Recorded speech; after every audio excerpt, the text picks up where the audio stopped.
Ceke aku nderek Gusti Yesus. Oh, saben dina aku tansah diberkahi.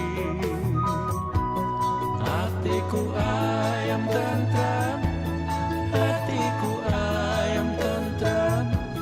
Kabehku Gusti Yesus yang maringi. Sajeke aku nderek Gusti Yesus. Oh, saben dina aku tansah diberkahi. Hatiku ayam tentram, hatiku ayam tentram. Kabehku Gusti Yesus kang maringi. Matur nuwun Gusti Yesus, matur nuwun kula matur nuwun. Matur nuwun Gusti Yesus kula matur nuwun. Matur nuwun Gusti Yesus, matur nuwun kula matur nuwun. Matur nuwun Gusti Yesus kula matur nuwun.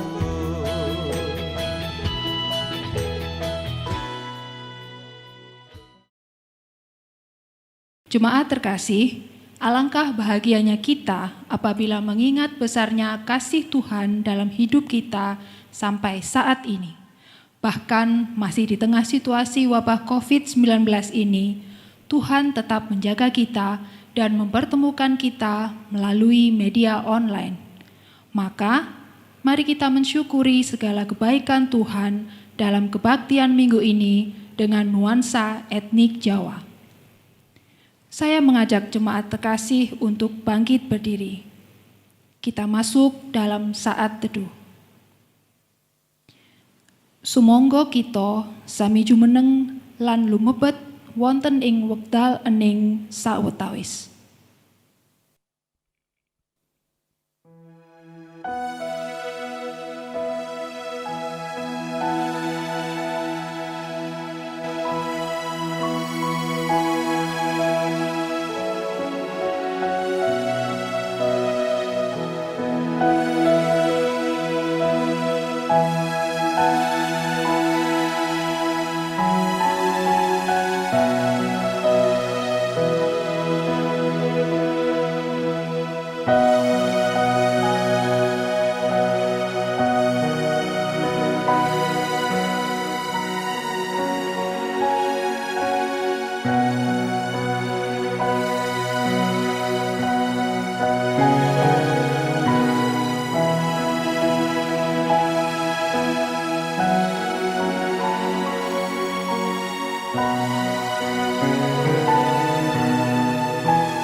Jemaat yang saya kasihi, mari kita dasarkan kebaktian ini pada sebuah pengakuan bahwa pertolongan kita datang dari Allah Bapa, pencipta langit dan bumi, yang kasih setianya kekal untuk selama-lamanya.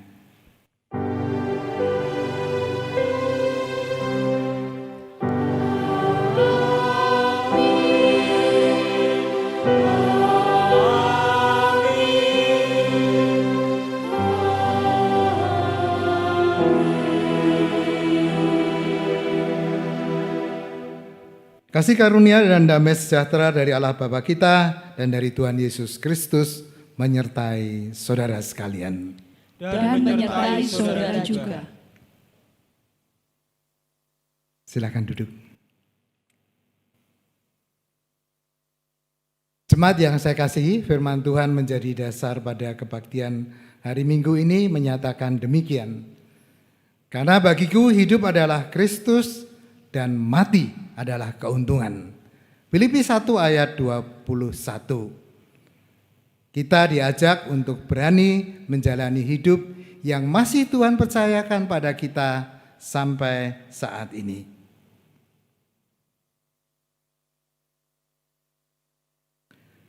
Jemaat yang saya kasih, marilah kita mengakui segala dosa dan salah kita, memohon pengampunan dari Tuhan Yesus Kristus.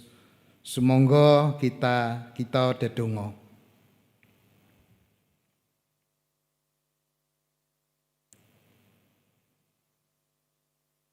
Tuhan, kami mengakui di hadapan-Mu bahwa ternyata berkali-kali kami gagal untuk menjadi anak-anak-Mu, kami gagal untuk menjadi pengikut-Mu, kami gagal untuk menjadi hamba-hamba-Mu. Bagaimana tidak? Engkau mengajak kami untuk mengasihi, ternyata yang kami lakukan adalah membenci. Engkau mengajak kami untuk mengerti orang lain. Ternyata yang terjadi dalam hidup kami adalah menghakimi, menilai orang lain dengan seenak kami. Hidup ini menjadi kacau balau dan kami berperan merusaknya. Ampunilah kami ya Tuhan. Kami juga mau mengakui salah dan dosa kami pribadi dalam hati kami masing-masing.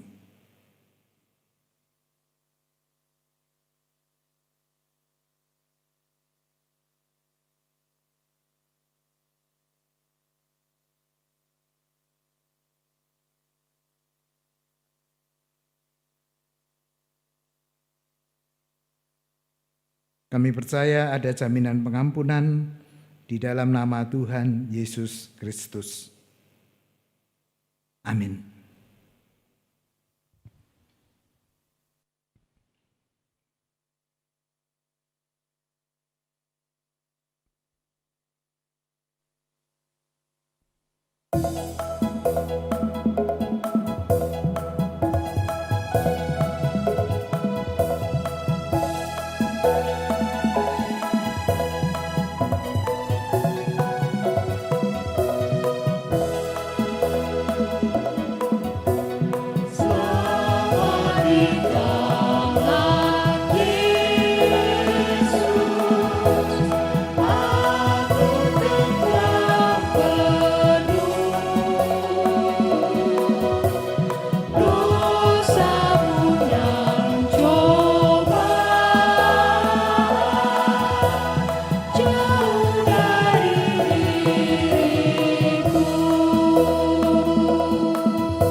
Jemaat dipersilakan berdiri.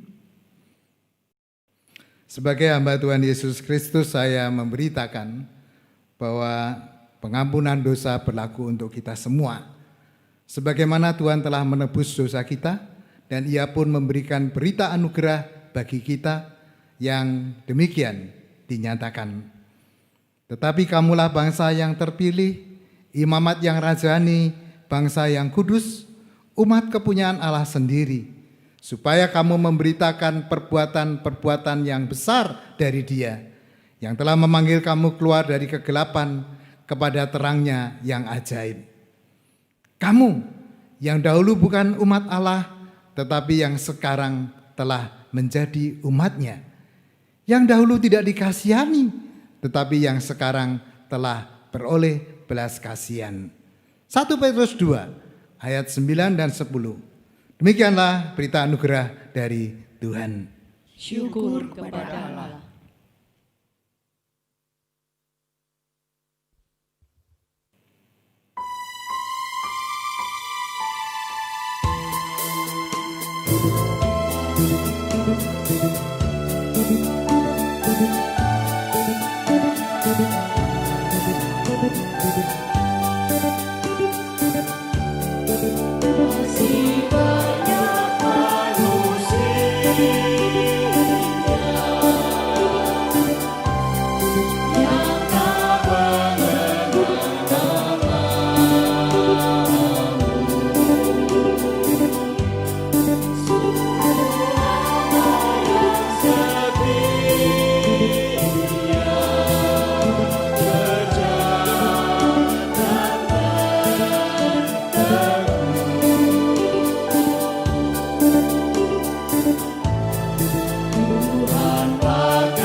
Jemaat yang saya kasih, marilah kita mempersiapkan diri untuk membaca dan merenungkan firman Allah.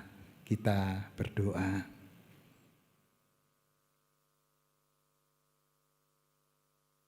Ya Tuhan, setiap kali firman-Mu diberitakan, kami meyakini inilah saatnya Tuhan melayani kami. Ya, Tuhanlah yang melayani kami dalam kebaktian ini dengan firman-Mu, supaya kami diperlengkapi, kami dituntun, diarahkan, memaknai perjalanan hidup kami. Kami percaya Roh Kudus menolong kami semua, sehingga firman-Mu itu berkuasa, mempengaruhi, mengubah, dan memperbarui cara hidup kami. Di dalam nama Tuhan Yesus Kristus kami berdoa. Amin.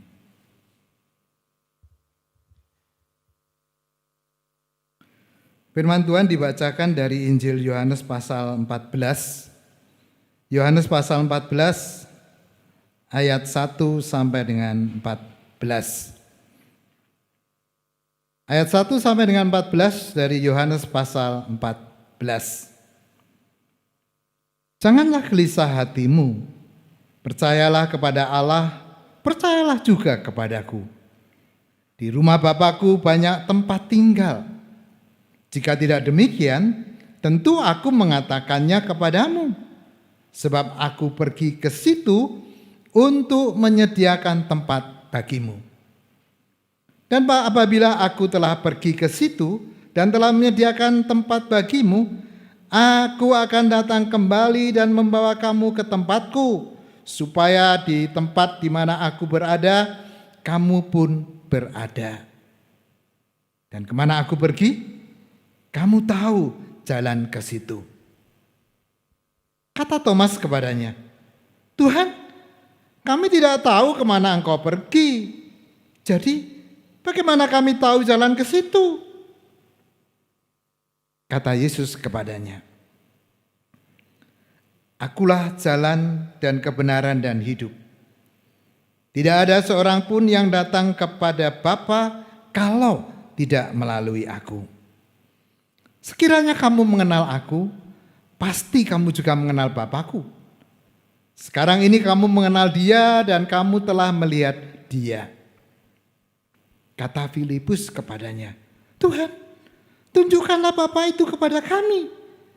Itu sudah cukup bagi kami. Kata Yesus kepadanya, telah sekian lama aku bersama-sama kamu, Filipus, namun engkau tidak mengenal aku. Barang siapa telah melihat aku, ia telah melihat Bapa. Bagaimana engkau berkata, tunjukkanlah Bapa itu kepada kami? Tidak percayakah engkau bahwa aku di dalam Bapa dan Bapa di dalam aku? Apa yang aku katakan kepadamu, tidak aku katakan dari diriku sendiri, tetapi dari Bapa yang diam di dalam aku. Dialah yang melakukan pekerjaannya. Percayalah kepadaku bahwa aku di dalam Bapa dan Bapa di dalam aku. Atau setidak-tidaknya percayalah karena pekerjaan-pekerjaan itu sendiri.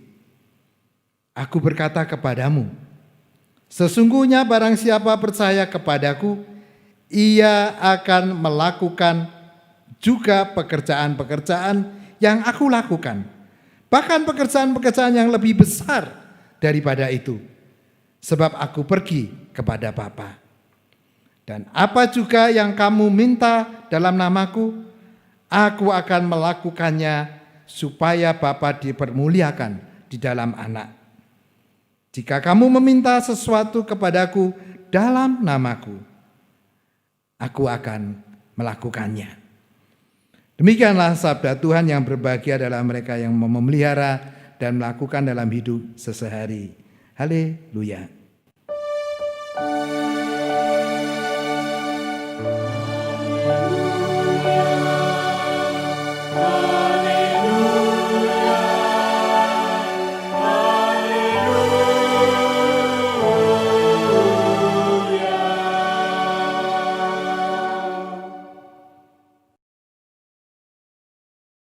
Saya ingat ketika saya masih remaja, sebenarnya saya ini religius, saudara. Kenapa? Karena dulu masa remaja saya suka datang ke kebangunan rohani. Dulu ada yang namanya di Jatim itu adalah tim tel. Jadi biasanya mereka ada KKR di lapangan. Dan tentu saya ingat betul, saudara, Yohanes 14 ini sangat terkenal. Karena selalu dipakai untuk meyakinkan orang supaya mengambil keputusan mengikut Yesus. Apalagi ayat 6 itu sangat terkenal. Aku inilah jalan kebenaran dan hidup. Tidak seorang pun sampai pada Bapa kalau tidak melalui aku. Jadi ini sangat terkenal. Di samping juga Yohanes 3 ayat 16. Nah, saudara, saya kira itu kesan masa remaja saya. Tetapi sekarang saya mau melihat bacaan ini agak berkembang.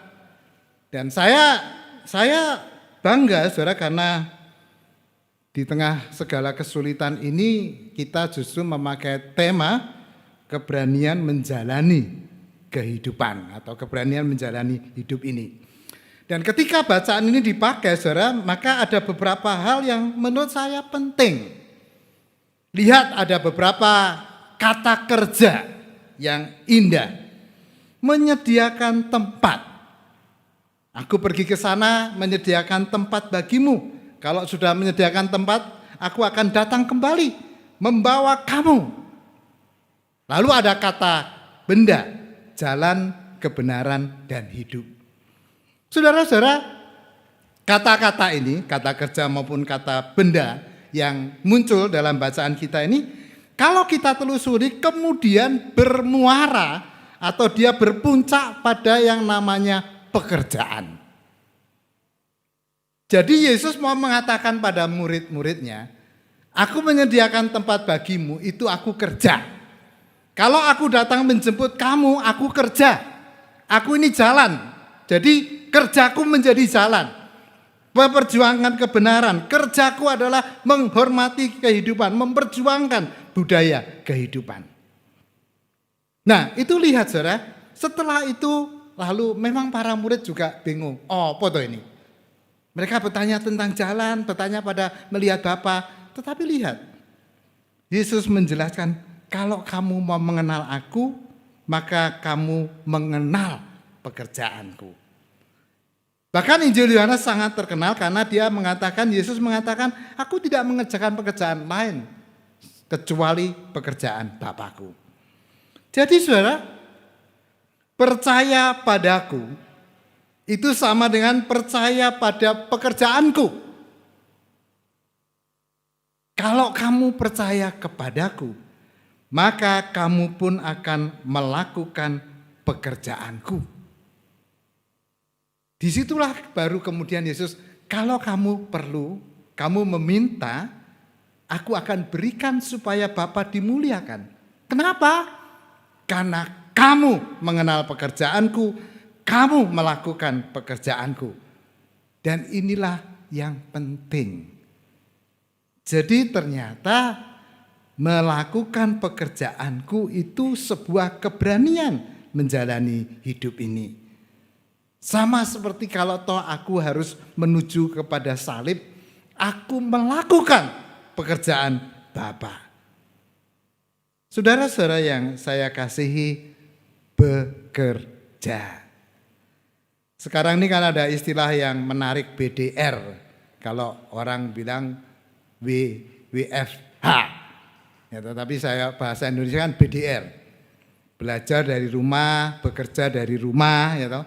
Nah, jadi ternyata kalau dibilang lockdown itu bukan tidak bekerja. Lockdown itu bukan artinya tidak belajar. Belajar dari rumah. Bekerja dari rumah. Saudara-saudara, tahukah saudara bahwa 58% anak ketika disurvei menyatakan tidak senang. Mereka tidak senang belajar di rumah. Ada persoalan sosial, ada persoalan psikologis di dalamnya. Bagaimana mereka mau belajar? Karena orang tuanya juga bekerja dari rumah. Kalau mereka belajar, sementara di situ bekerja, ribut. Jangan ribut, papa kerja. Jangan kerja, aku belajar. Nah, susah. Saudara-saudara, tapi menarik bahwa kemarin kita merayakan Hari Pendidikan Nasional. Dan kalau saudara nonton TVRI, tidak terlalu disukai, tapi sebenarnya TVRI sekarang bagus. Ya, TVRI. Kemarin Najwa Shihab dan Nadiem hadir dan kemudian mereka berdialog tentang pendidikan, Hari Pendidikan ini. Saudara-saudara, saya mau menyatakan gini. Di Hari Pendidikan orang mengingat Ki Hajar Dewantara. Dan kalimat yang saya pakai dalam PP saya itu, saya memakai kalimat Ki Hajar Dewantara. Dia bilang gini, semua orang menjadi guru dan semua rumah menjadi sekolah. Itu ungkapan Ki Hajar Dewantara. Dia mau mengatakan apa? Jadi kalau zaman dulu sekolah formal yang namanya gedung sekolah mungkin belum seluar biasa sekarang. Oleh sebab itu, setiap rumah menjadi sekolah itu menjadi penting. Mungkin dulu juga tidak banyak guru, karena itu setiap orang bisa menjadi guru. Dalam diskusi antara Najwa Shihab dengan Nadiem, yang menarik adalah bahwa mereka kemudian paling tidak Pak Menteri Pendidikan bilang, nah orang tua sekarang kan bisa merasakan. Jadi guru itu enggak gampang. Ngajari anakmu itu enggak gampang. Tetapi sekaligus setiap guru yang di rumah kemudian mereka juga akan merasakan, iya, setiap anak yang bergulat di rumah itu ternyata juga unik. Maka kemudian tema yang dipakai kan belajar dari COVID-19. Tema Hari Pendidikan Nasional kita. Nah saudara-saudara, bicara tentang belajar maupun bekerja dari rumah. Bukankah kedua kata ini sama-sama mau mengatakan bahwa kita bekerja. Pekerjaan itu menjadi penting. Menjalani hidup itu sama dengan mengerjakan hidup itu sendiri. Kita tidak leha-leha, kita tidak laya-laya, kita tidak nganggur-nganggur, tetapi kita bekerja. Saudara-saudara yang saya kasihi, kalau saya tanya, pasti saudara masih ingat, apa toh semboyan Jokowi ketika jadi presiden? Nah, betul, saudara ingat sekali, kerja, kerja, kerja. Tapi kalau saya tanya ini biasanya orang tidak ingat. Kenapa Jokowi memilih kerja? Loh ya tak? Tidak ingat. Karena Jokowi bilang begini, seminar, ceramah, diskusi, bahkan khotbah ini menghasilkan alasan. Maka kalau orang banyak ngomong seringkali dibilang apa? Kakean alasan.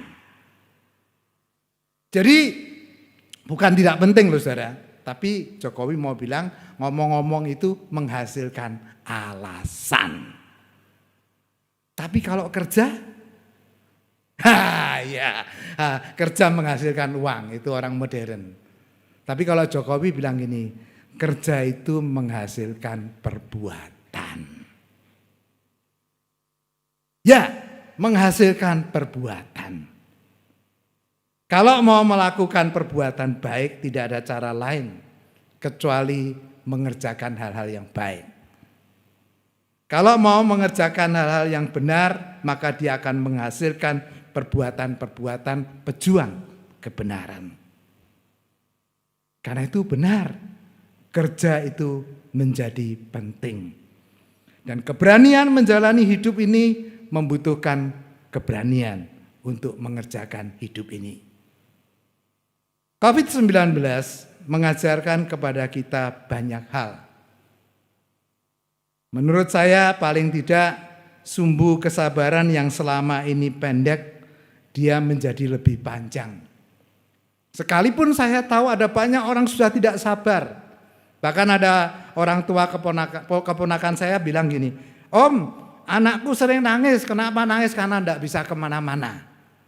Oh iya, tidak apa-apa kalau nangis itu menjadi pelajaran untuk menjadi sabar. COVID-19 itu juga mengajarkan kepada kita, jangan pernah mengandalkan duit. Kamu punya uang pun tidak ada gunanya. Justru yang berguna kalau sekarang ini kita hidup bersih, hidup kita sehat. Dulu kalau ada apa-apa, orang kaya pergi ke luar negeri. Sekarang tidak bisa. Masih ada duit, tidak bisa. Saya kira ini menjadi hal yang penting. Saudara-saudara, orang Jawa punya kehebatan dengan kata nerimo. Nerimo. Biasanya kalau nerimo itu lalu digandengkan dengan nerimo ing pandum katanya. Tapi saya mau mengatakan kata nerimo itu hebat, saudara. Karena ketika saya mencoba mencari kata ini, ternyata kata ini punya kesamaan dengan yang namanya ikhlas. Jadi jangan dikira nerimo itu nyerah, lalu tidak berbuat apa-apa, tidak. Dalam filosofi Jawa, nerimo itu orang mengerjakan sesuatu dengan keras dan dia ikhlas. Oleh sebab itu kemudian kata nerimo ini sangat dekat dengan tawakal. Orang-orang yang berjuang dengan ketabahannya, disitulah dia nerimo. Karena nerimo itu mengandung sebuah kepasrahan, bukan tidak berdaya. Justru kata Jawa nerimo ini menurut saya perlu menjadi perenungan kita semua. Dia perlu menjadi keberanian kita di dalam menjalani hidup ini. Kalau saudara berontak terus COVID ini tidak selesai-selesai, COVID ini apa toh? Saudara kelelahan. Tapi coba saudara nerimo. Saudara berserah, saudara kerjakan hidup ini dengan kesabaran saudara, dengan ketawakalan kita. Maka saudara akan lihat, lewat juga. Indah bukan? Amin.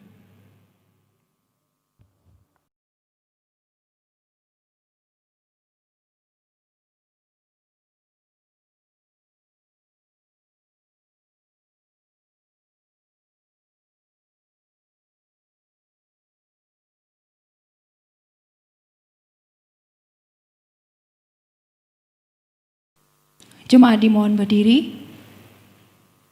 Marilah kita mengikrarkan pengakuan iman kita bersama umat Allah di masa lalu, masa kini, dan masa depan sambil mengingat pengakuan pada baptisan kita yang menyatakan, "Aku percaya kepada Allah, Bapa yang Maha Kuasa, Khalik langit dan bumi, dan kepada Yesus Kristus, Anaknya yang tunggal Tuhan kita, yang dikandung dari Roh Kudus, lahir dari anak darah Maria, yang menderita sengsara di bawah pemerintahan Pontius Pilatus, disalibkan, mati, dan dikuburkan, turun ke dalam kerajaan maut.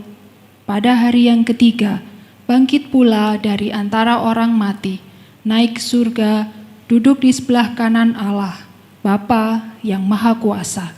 Dan dari sana ia akan datang untuk menghakimi orang yang hidup dan yang mati. Aku percaya kepada Roh Kudus, gereja yang kudus dan am, persekutuan orang kudus, pengampunan dosa, kebangkitan orang mati, dan hidup yang kekal. Amin. Jemaat dipersilahkan duduk. Jemaat yang saya kasihi, marilah kita menghaturkan doa-doa kita. Ya Tuhan, kami mempercayakan jemaat-Mu yang sakit, yang sudah lama sakit, yang terus kerjanya cuma bisa berbaring. Tuhan, kami percaya bahwa Engkau menjenguk mereka, bahkan Engkau meyakinkan mereka, Engkau mencintai mereka, Engkau turut merasakan penderitaan sakit mereka. Engkau berbicara selalu melalui hati mereka. Ke dalam tangan-Mu kami menyerahkan mereka. Mereka adalah anak-anak-Mu, mereka adalah milik-Mu. Kami juga mempercayakan anak-anak kami yang sudah mulai tidak betah. Karena mereka sudah berhari-hari, berminggu-minggu di rumah. Mereka tidak ketemu teman, mereka tidak bermain dengan teman-teman.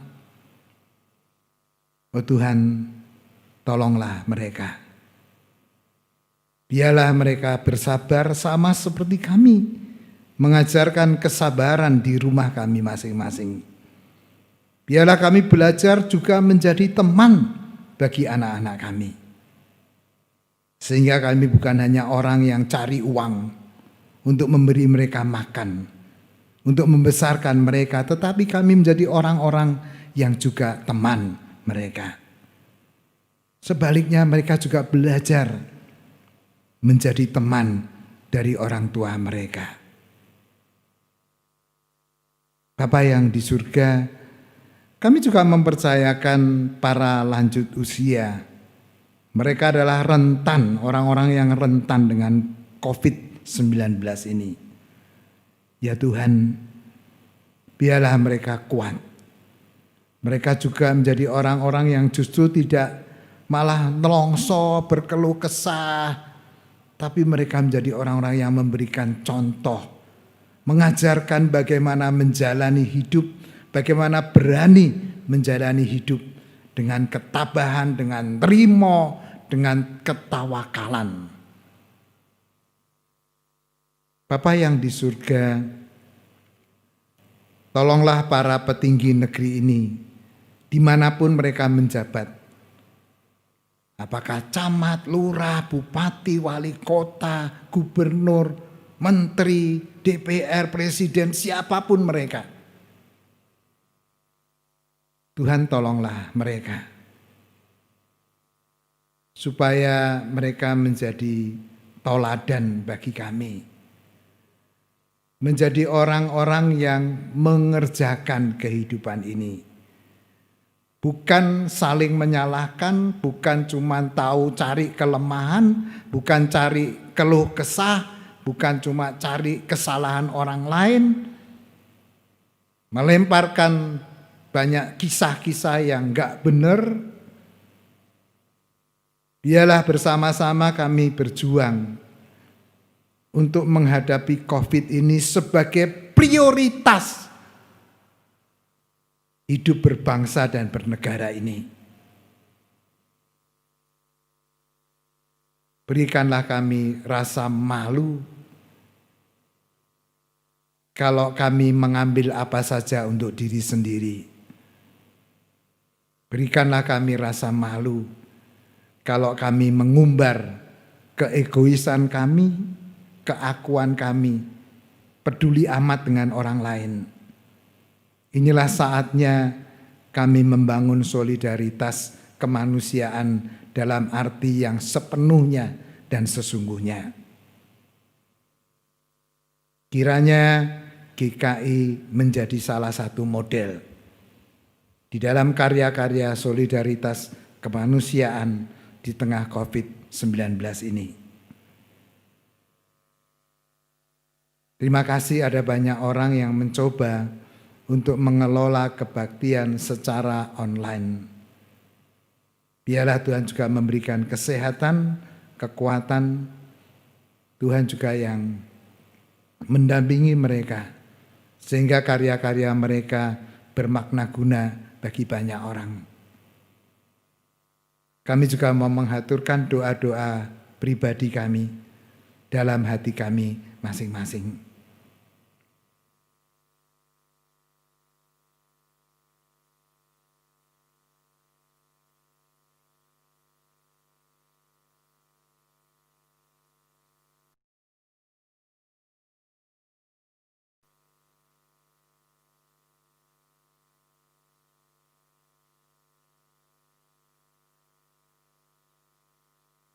Kami percaya Tuhan mendengarkan doa-doa kami. Allah mengabulkan doa-doa kami. Kami berdoa di dalam nama Tuhan Yesus Kristus yang mengajarkan kami berdoa.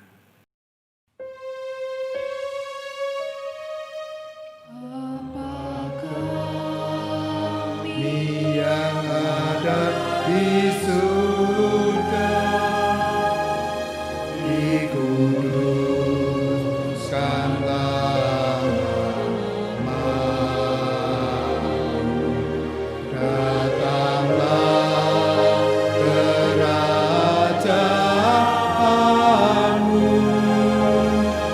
jadilah kehendakmu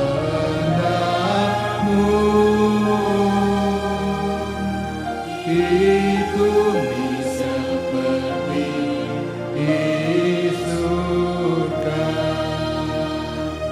Berilah kami pada hari ini makanan kami yang secukupnya, dan ampuni kesalahan kami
memberikan persembahan syukur yang terbaik kepadanya. Seperti tertulis demikian. Dan biarlah kamu juga dipergunakan sebagai batu hidup untuk membangun suatu rumah rohani bagi suatu imamat kudus, untuk mempersembahkan persembahan rohani yang karena Yesus Kristus berkenan kepada Allah. 1 Petrus 2 ayatnya yang ke-5. Untuk persembahan kita dapat memberikan dalam dua cara. Yang pertama, ditransfer ke rekening GKI Mojokerto di BCA dengan nomor rekening 0501803234 atas nama Hana Tejor Harjo. Yang kedua, dimasukkan amplop masing-masing dan diserahkan ke gereja atau menghubungi penatua. Mari kita berdoa. Tuhan, di tengah situasi yang sulit yang kami alami, ketika kami sulit untuk bekerja, belajar, sulit untuk beraktivitas, bahkan mungkin juga sulit secara ekonomi, tapi kami mau yakin dan percaya bahwa penyertaan Tuhan itu ada dalam kehidupan kami. Seperti saat ini, kami akan memberikan persembahan dari berkat yang kami terima dari Tuhan. Biarlah persembahan ini kami berikan dengan sukacita, dan Tuhan boleh pakai untuk kemuliaan nama-Mu. Terima kasih Tuhan, kami menyerahkan persembahan ini di dalam nama Tuhan Yesus. Amin.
Arahkanlah hatimu kepada Tuhan. Kami mengarahkan hati kami kepada Tuhan. Jadilah saksi Kristus. Syukur kepada Allah. Dan terpujilah Tuhan. Kini dan selamanya. Pulanglah dengan damai sejahtera dan terimalah berkat Tuhan. Tuhan memberkati engkau dan melindungi engkau. Tuhan menyinari engkau dengan wajah-Nya dan memberi engkau kasih karunia. Tuhan menghadapkan wajah-Nya kepadamu dan memberi engkau damai sejahtera. Amin.